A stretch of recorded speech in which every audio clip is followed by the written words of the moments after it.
Look at the Dow Jones this month, and you'd think absolutely nothing is happening. The index is basically flat. Boring, right? Wrong. Because hidden inside that flat line are three stocks quietly having one of their best months of the year, and each one is telling a completely different story about where the market is heading. Welcome back to Microfinance.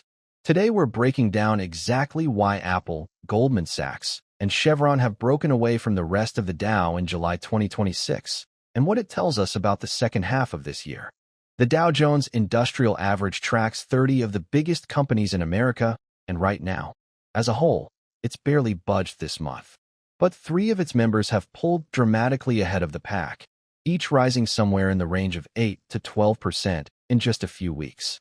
When an index goes nowhere but individual stocks inside it are surging, that's usually a sign that money is rotating, moving out of some areas and piling into others.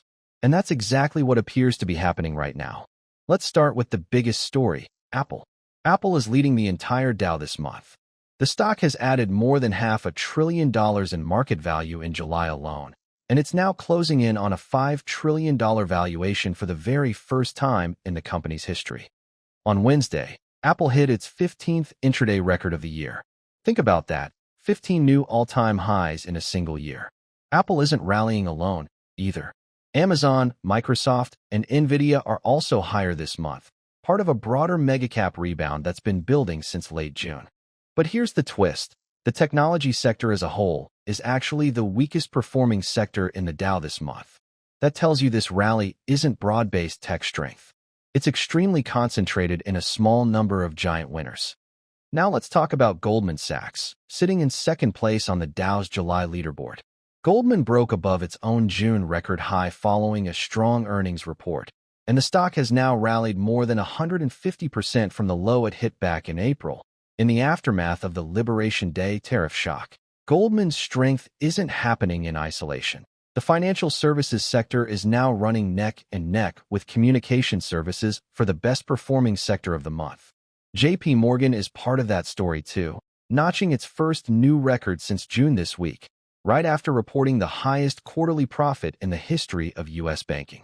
Here's what makes Goldman especially important for the Dow specifically. Because the Dow is a price-weighted index, the stock with the highest dollar price carries the most influence.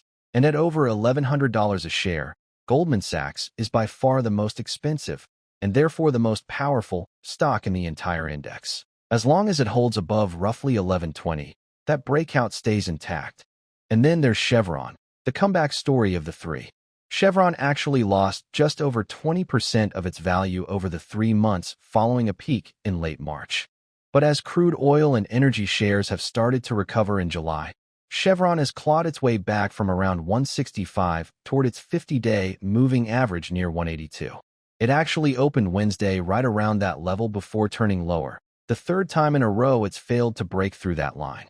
A clean break above the 50-day average could open the door toward 190, but a close below 180 could send the stock back down toward its 200-day moving average, closer to 173. Energy as a sector currently ranks third among all Dow sectors this month, so Chevron's fight at this technical level matters for the broader energy trade too. There's a fourth name worth a mention, Salesforce. Technically sitting in fourth place on the July leaderboard, Salesforce is part of a broader comeback story for software stocks this month, adding another layer to this rotation narrative. So what does all of this actually mean? It means the calm, flat surface of the Dow Jones is hiding a real battle underneath. Megacap tech chasing record valuations, big banks riding a post-tariff shock recovery, and energy stocks trying to claw back from a rough stretch. The real question now is whether this is the start of a genuine shift in market leadership, or just a short-term rotation that fades as quickly as it appeared. The second half of July should give us the answer.